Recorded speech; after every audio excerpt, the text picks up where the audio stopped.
Let's go to our top 5 segment. This time, we're going to do top 5 favorite MMA fights. Now, let's be clear about this. We see if I'm getting any of this wrong. Tell me if I'm getting it wrong. Top 5? Top 5. These are just the 5 that either you like the most for your own reasons, yes, or I like the most for my own reasons. These are not the 5 biggest. These are not even me necessarily saying that they're the 5 best. Like if I had to rank the very best fights, where would I put these? These are just the ones that I like a lot, have sentimental value, rewatch value, just the ones that you really, really like. Thank you for nailing that, because you and I didn't get into a long argument about this yesterday for nothing, Luke. I like to avoid the viewers not really having a clue of what we're ranking. Oh, you guys think that's the best fight of all time? No. BC, here's what happened. You didn't like the topic that I had suggested, and then you play this weird game like you pretend to not get it as like a result. I don't pretend to not get it, Luke. I'm eliminating all questions. Dude, you're full of shit, but it's okay. We moved to one you like. How am I full of shit, Luke? It prevents situations like it going on social with the wrong heading, and then people are going, oh my God, your favorite striker list would have been great in 2012. It's like, well, listen to the fucking list, bro. So right? Social did fuck that up. I agree with you. Okay, but like that's why I put in these safeguards, Luke. All right, I mean, you were in the military. You know a lot of standard operating procedures. I think you just pretended to not understand so we could do a different one, which is fine. No, I want to do the best show possible, and you're just like, I only work Monday, Wednesday, and Friday. So that is so not what happened. All right, but Luke is right. These are the sentimental values. Go first. We got to go. All right, number 5. You can argue, Luke, that I would fill my list with women's strawweights, but number 5 is my favorite women's strawweight fight of all time. With much love and respect to the Joanna Weili Zhang all-time great brawl, my number 5 took place at UFC 223, April of 2018. You can see the damn poster behind me, and this may surprise you. It was the 5-round title rematch for the 115 belt between Joanna Jędrzejczyk, the former champion, and Rose Namajunas, making the first title defense. This was high-speed chess at its finest, and I don't think people recognize this fight enough in this modern era of the best fights. No, it's not going to end up being in that top 5 because it's not this back and forth all-time great brawl.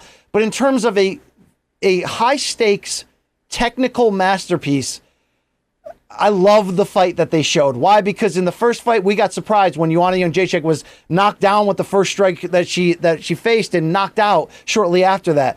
There was a lot of talk about the bad weight cut and the turmoil in her personal life and her camp that bled into her camp before that.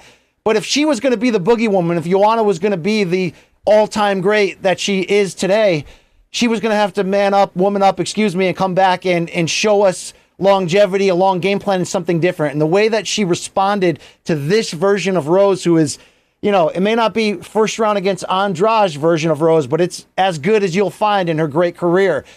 They meshed so perfectly in ways we didn't find out in the first fight because of the all-action ending in round 1. And that perfect mixture of skill, precision, adaptability, high pace. I know this gets lost in the Habib Dali situation, and I got a great, Max Holloway poster here, and it became Ally Aquinta in the end. But this fight could have main evented Rose Joanna 2 and saved that card. And to me, it did, in fact, at the end of the day, Luke. I love this fight. It's very rewatchable, and it's my favorite division, the 2 greatest fighters it ever had at their very peak against one another. Dig it. I'm glad you put that on there. I struggled about whether I was going to put that on there or not. Again, these are my favorite. These are not me saying the very best, just the ones I like the most. I had the most fun with, I think about often, impactful. So for number 5, I'm going to go Dan Henderson versus Shogun Rua, UFC 139. This was a fight. I remember when they booked this fight, I remember thinking to myself, BC, I'm like, I'm not really sure how this is going to go. Dan Henderson had the H-bomb. Shogun was battle tested, but even back then, this was all the way in 2011, we were wondering, like, I don't know, man. He looks like a little weathered. He looked weathered from the moment he went over to the UFC to begin with. And then, of course, he had the Forrest Griffin loss. And he redeemed himself later, but you get the idea. Like, he was not the same as the guy who had fought in Pride. And sure enough, Dan Henderson goes in there and blows the fucking doors off of him for 3 rounds. I couldn't believe Shogun Rua managed to hang on. I couldn't believe the fight got there. And then in the 4th round, Shogun Rua does what can only be described as something bordering on impossible and then returns the favor for 2 more rounds, achieving mount where he is pounding on Dan Henderson high in mount. Somehow it goes all the way to a decision and Dan Henderson gets his hand raised. I thought fairly he had done more through the first 3. But if you want to look at like 2 at the time they weren't super old, but they were, veterans in the fight game, to be very clear, beat the living shit out of each other in ways you can't believe that one guy hangs on only for the tide to completely turn the other direction. This is one of the most underrated brawls in UFC history. It doesn't get labeled that way, but it really should. It doesn't get that way because it was Henderson and Shogun, these guys who were various champions in the most important, organizations in that time through Pride and Strikeforce and everything else. UFC for Shogun.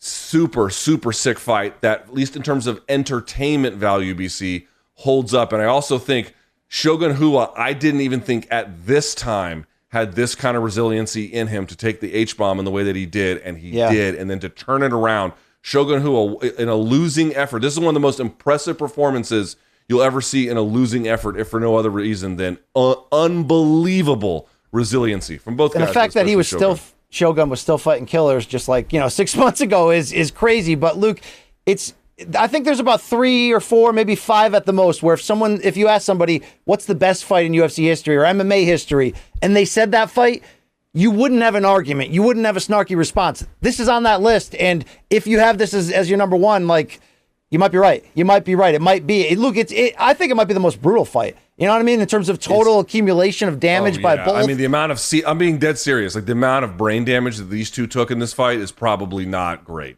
I mean, it's got Rory Lawler levels of just brutality where you're like, damn. But yes. I'd love to say it took the rest of their careers off of them, but both went on to author not action fights better than this, but a ton more action fights because they're subhuman, robots that are just. I mean, these are. This is probably. I'll close with this: the manliest fight, meaning man versus man, big reputation, and then they both leaned on every ounce of that man in them to get to the finish line.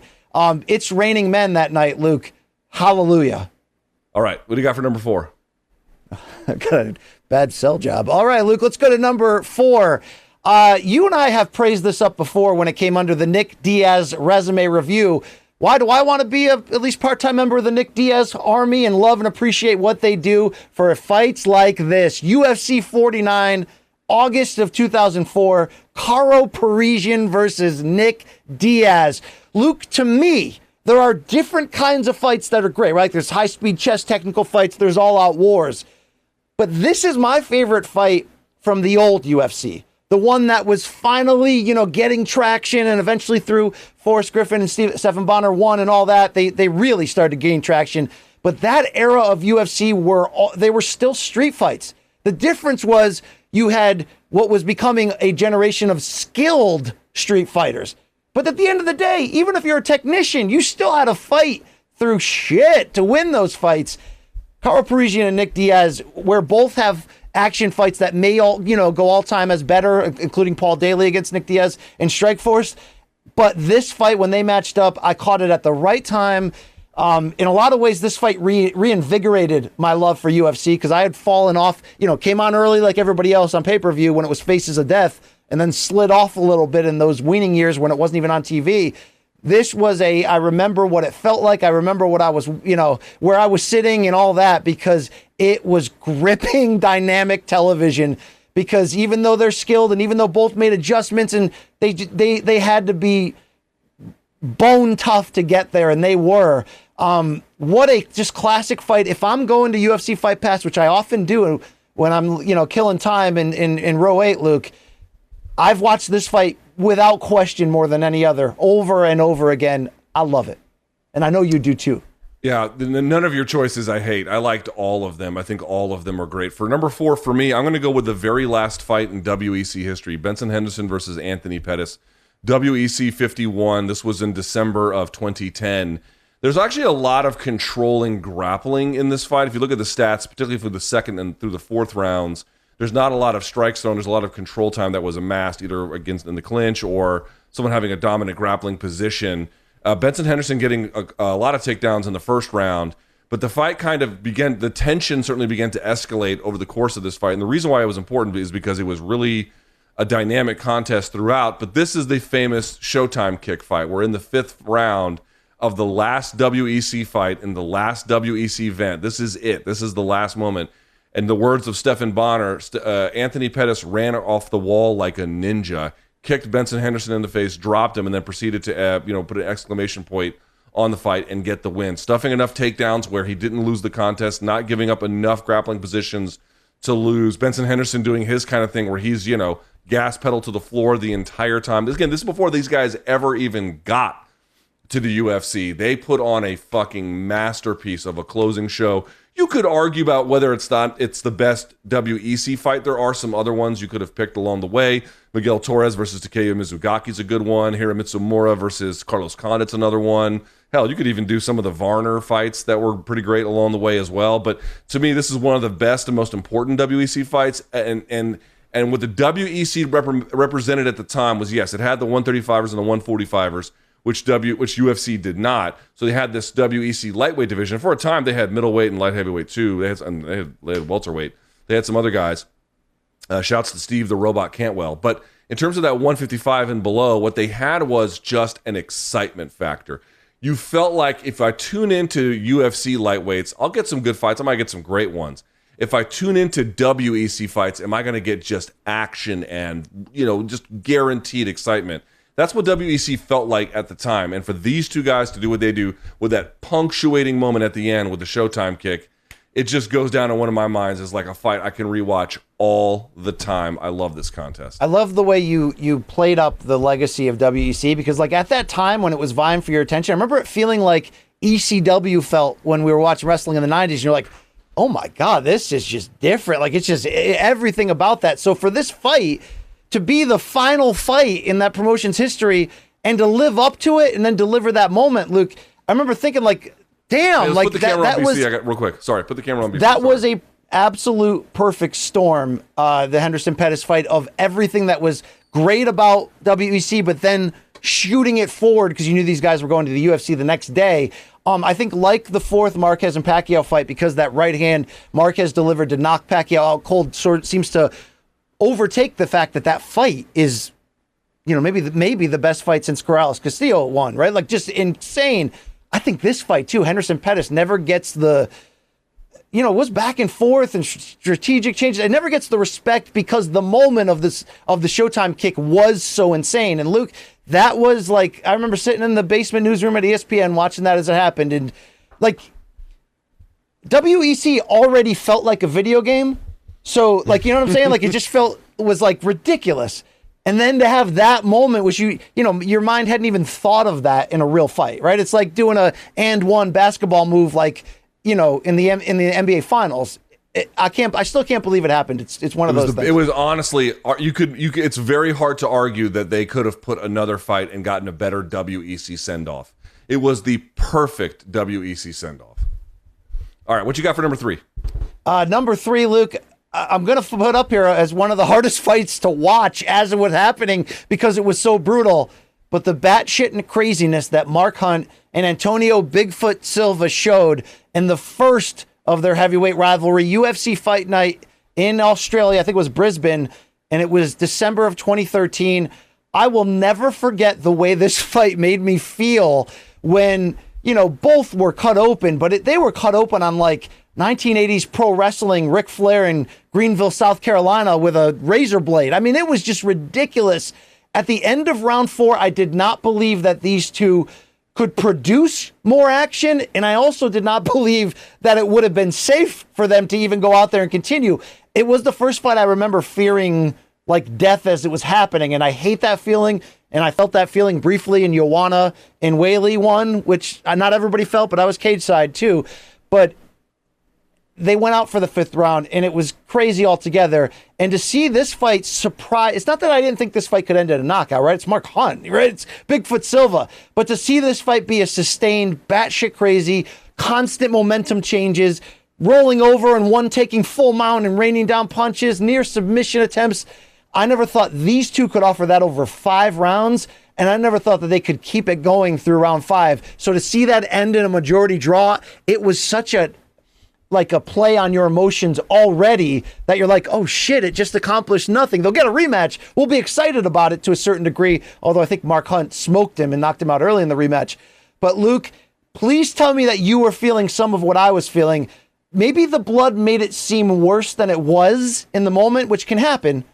But in the moment, it felt like I was watching war play out on TV, and I was like screaming for a ceasefire. This is the first time I can remember I've ever done this. I've done it a couple times. I think I did this for like Lawler and McDonald too, was when I had to watch through my fingers. I could not believe the damage they were doing to each other. So I had to watch. I was like, oh my God, oh my fucking God.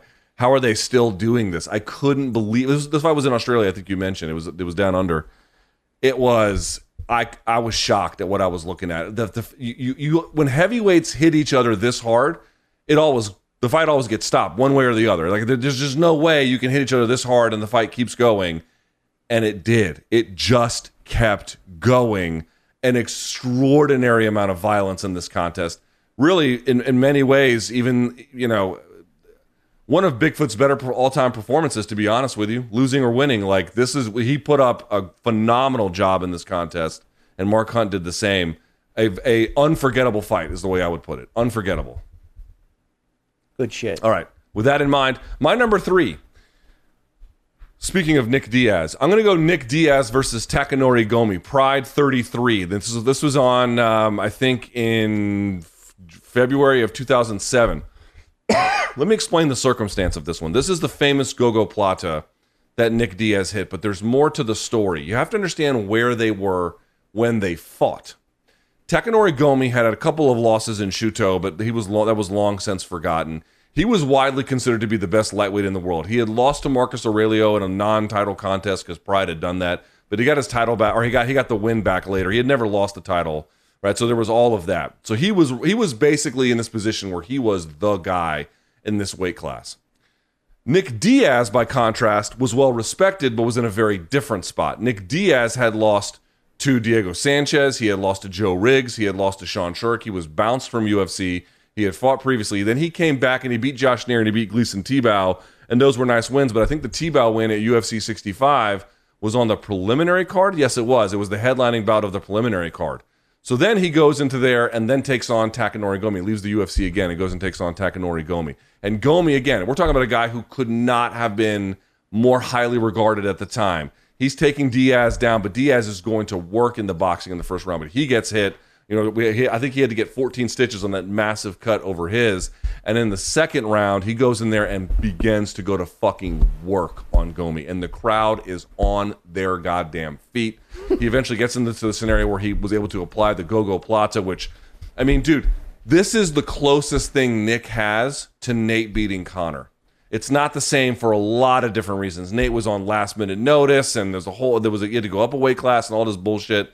But in terms of a Diaz brother taking on a fight that, his supporters believed he could do well in, but the vast majority of the public thought that I think Gomi was going to win, where this guy was like on a high, couldn't have been higher than what it was, and then to go in there and have the whole thing flipped upside down by Nick Diaz, and then to do it with like that special jiu-jitsu flair that the Diaz brothers have shown. This was epic. Peak fucking Nick Diaz. By the way, I think at lightweight for them, which was whatever Pride had at the time, maybe 155. I can't remember anymore, but you get the idea. It was an unbelievable showcase. Remember, this was Pride trying to make their way into Las Vegas. So Pride was trying to take over at that time, or at least make a push into the American market. Yes, it sucked that Gomi lost for them, but for Diaz to just rise to the occasion in this way after getting hurt, after getting controlled, after getting cut. It's just one of the most epic things you'll ever fucking see. And I don't know if a lot of folks really remember it, but I remember that fight very closely.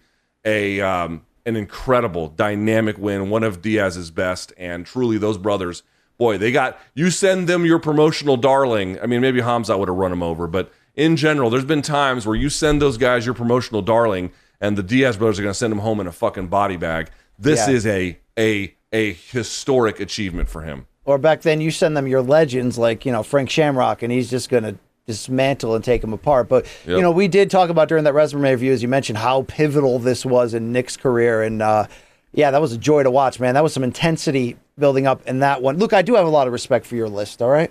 All right. Very good. I'm glad. Yours. But with that said, number 2. Number 2 is the greatest fight in Bellator history, like with a bullet. And I think it's a way better all-time great modern action fight than it necessarily gets the respect it deserves. And that happened at Bellator 106, November of 2013, the rematch, Eddie Alvarez versus defending lightweight champion Michael Chandler. In some ways, I mean, Eddie's fought everywhere, all around the globe, and has always been in great wars. But I always felt like this fight in particular, coming off of how good their first one was, really made both of them on a much broader level than, MMA undergrounds. And what I love about this fight most, there's two reasons. One is the constant play on our emotions. We call it in pro wrestling, Luke, false finishes. Like, why was Ricky Steamboat versus Randy Savage at WrestleMania 3 so great? Because it was like an early, edition of like 21 false finishes where you constantly think the outcome or where we're going, and then the rug gets pulled out from under you. This one had batshit crazy, dramatic momentum changes where it looked like somebody was 2 punches away. And, the damage they each took, the times their lights got shut out only to get turned right back on again, and they're in the middle of it. It's a credit to them being two of the greatest TV action fighters of all time, but also being great fighters on top of that. But I just never thought heading into this that they could beat their first fight when Chandler scored a very late submission, and it was such a great fight. And there was so much talk in the build up to the second one where they both went on runs of stopping people, particularly Eddie knocking out Shinya Aoki in the first round and then head kicking Patricky Pitbull in the first round. And it was like, oh crap, they're going to line up again. And Chandler was blowing people away just the same. But I just didn't think they were going to be able to up what I saw in that first fight with the entertainment level and the show of heart. I mean, they did it for 5 rounds, and it was a split decision, and Eddie got the nod. And I think in hindsight, you could have argued either way. I liked Eddie in real time, but 3, 4, 5 fights you would take with you to a deserted island and live alone for the rest of your day. I think Eddie Alvarez and Michael Chandler Part 2 has to be on that list because it was all that and then some. And I even wish Bellator did more of like, hey guys, remember how awesome this fight was, and just put it out there more often because it's deserving. And correct me if I'm wrong, I remember this fight week. This was Eddie's last fight with Bellator, correct? He went on to UFC after this. Yes. I believe that's correct. We can double check. If I'm not, you can dead wrong me. But I believe that I recall covering this fight week, and he fought Donald Cerrone the year 11 months later. He fought Donald Cerrone to make his UFC debut. Yeah, you double check that. Yep. I remember in this fight week, a big part of it was like, is he going to stay? What's going to happen with Bellator? Did you like how you were treated by Bellator? Like all that shit was a big part of it. Yeah, he beat Michael Chandler, went on to fight Donald Cerrone. This was it. This was his last one, and they gave him the guy who had A, previously beaten him, right? And then B, the guy who was kind of like the guy in Bellator at the time, or at least, Will Brooks was kind of floating around too. But, it was their poster guy for a time. Michael Chandler was the poster guy for Bellator for a little while. And, dude, you're right. I agree with you. I'm glad you put this on the list. One of the forgotten fights of the aughts that was fucking bananas. By the way, I believe that Chandler fighting Alvarez the first time was the same day as Shogun versus Dan Henderson won. So kind of a little bit of a connection there. I worked the ESPN newsroom that night, and I was the MMA guy. Yeah, man, I remember that exactly with like, split screens and two. It's rare when that happens that you get 2 no-hitters on the same night. You know what I mean? It's crazy. All right, so for my number 2, I'm going to go all the way back to 2006. I remember exactly where I was when I watched this fight. Parisyan versus Diego Sanchez. This is just one of my favorite fights in combat sports, period. I've got some favorite boxing fights, even jiu-jitsu matches that I really kind of go back to and think about a little bit. Parisyan taking on Diego Sanchez is just, it's it for me. I remember the lead up to this one. The odds were super close. They had Caro as a slight favorite, but you got to understand the reality here. Diego Sanchez had come off the Ultimate Fighter and was making a name for himself through the organization. He had beaten some good guys, but at the time there was, the Brian Gastaways or whatever his name was, and I think he'd beaten even Joe Riggs for a time. But there was still questions like, how good are the Ultimate Fighter guys? Are they really all that great? Caro was a guy who was sort of put in that air of, he's up there with the very best at welterweight. He'd kind of fallen short against St. Pierre and some other guys. Never got his Matt Hughes fight because it had fallen through, even though he'd been set up for a title shot due to injury. But he was that guy who, he was right there in that place. And Diego was, I think, undefeated at the time, rising through, and they met. And I was like, man, I did not know how this was going to go. And I remember, BC, none of my friends watched MMA. So I went to a bar that is now defunct. It used to be in Clarendon, Virginia, called Summers. Famous sports bar in the area for a long time. I think the pandemic finally took it under. But I watched by myself. I remember getting pitchers of beer, watching this fight by myself on Spike TV.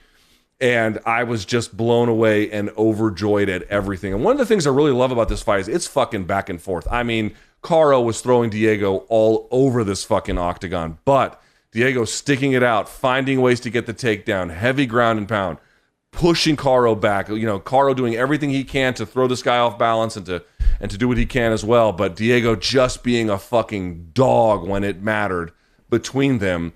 And the other part I like about it is sort of a historical note. Now in MMA, if a guy gets taken down, particularly if a big judo throw, and there's not a lot of control through the process into the final establishment of the takedown on the mat, you'll see that right away the job is to get back up. People just want to get back up. But back in 2006, it wasn't really clear that that was the best strategy. So what you see here a lot of times is a lot of guard play. They're not even trying to necessarily get back to their feet. Oh, now we're on the ground? Okay, well, here's my jiu-jitsu.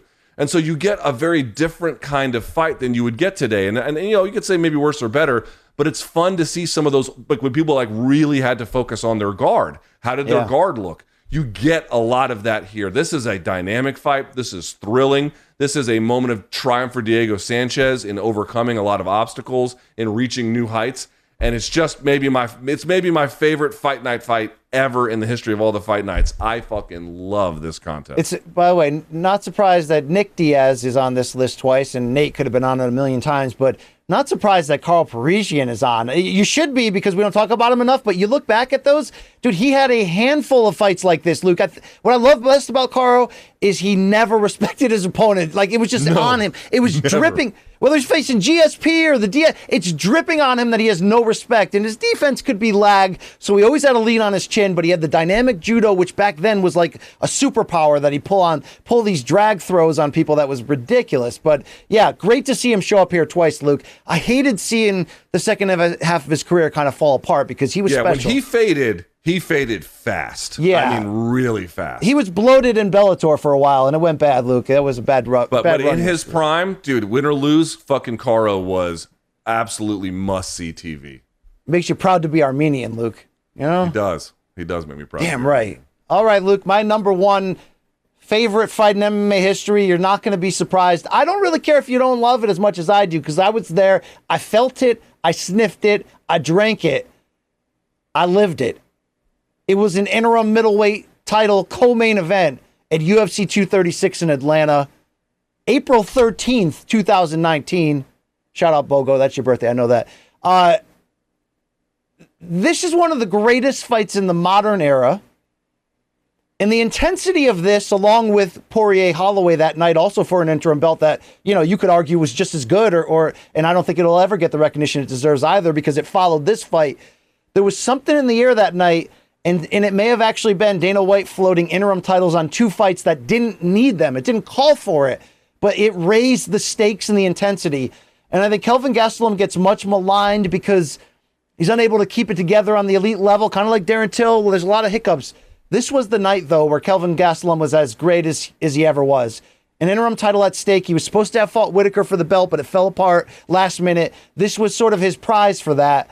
And for Adesanya at that point in his rise, you know, beating Derek Brunson the way he did at MSG, we stepped up a notch in our belief that he's going to monster places.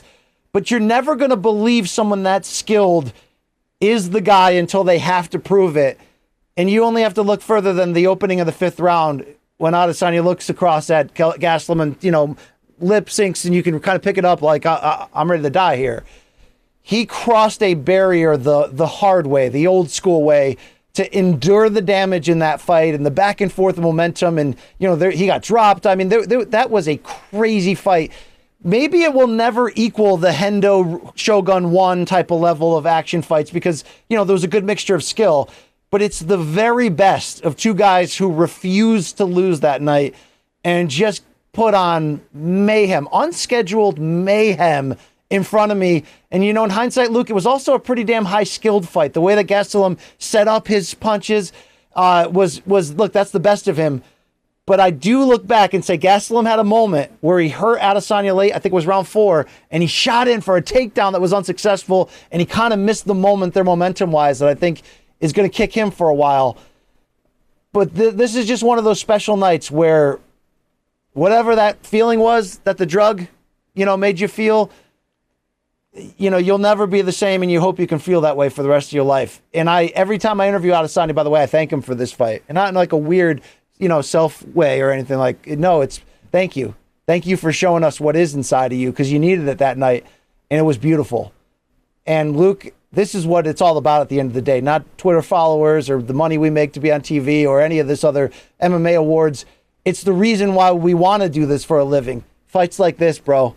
I don't think you felt what I felt, Luke, but you better damn right tell me it's one of the best fights you've ever seen. You better. It's a phenomenal contest. Also, let me ask you this. Would you agree? Now, he's had some great wins, but I got to tell you, in terms of the level of ability he showed, this is probably Gastelum's best fight. And I don't say that like, oh, well, his best fight was one that he lost. I don't even mean it that way. I actually mean it the opposite way. Like, dude, he gave it to Izzy that night. Like, don't you feel like Gastelum, like the level of, like, for example, like, and one thing I pointed out was like the head movement in this fight.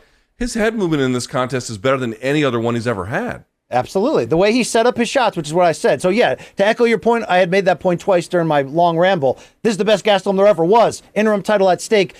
But he not only sold out in ways with his chin that was ridiculous, to your and my combined point, dude, there was a next level ability to get underneath Adesanya's guard using daring, darting head movement and upper trunk movement that you just don't see him do today, Luke. He went all in because the task demanded it.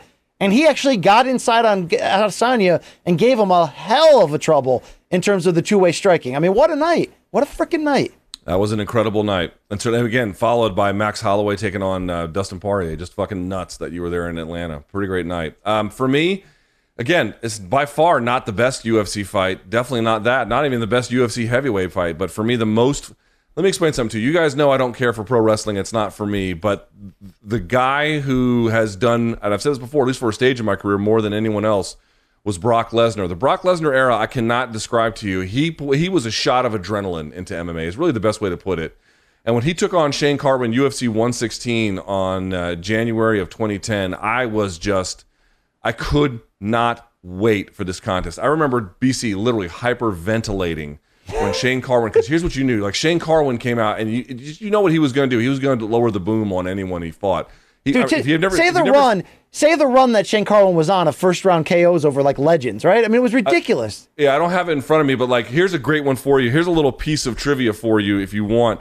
Go watch Shane Carwin take on a guy by the name of Christian Wellish. Christian Wellish was out of AKA. He was a good fighter. This was UFC 84. In fact, this was Shane Carwin's debut.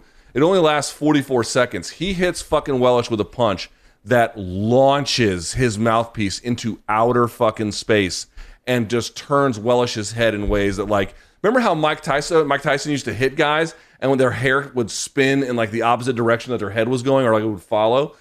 That's what you would see with Shane Carwin. He was just fucking demolishing people. So he beats Christian Wellish, Neil Wayne, Gabriel Gonzaga, he knocks out in 1 minute and 9 seconds. Frank Mir he beats in 2010 in a UFC 211, and then follows it up with Brock Lesnar, who he was giving an absolute fucking beating to. I could not.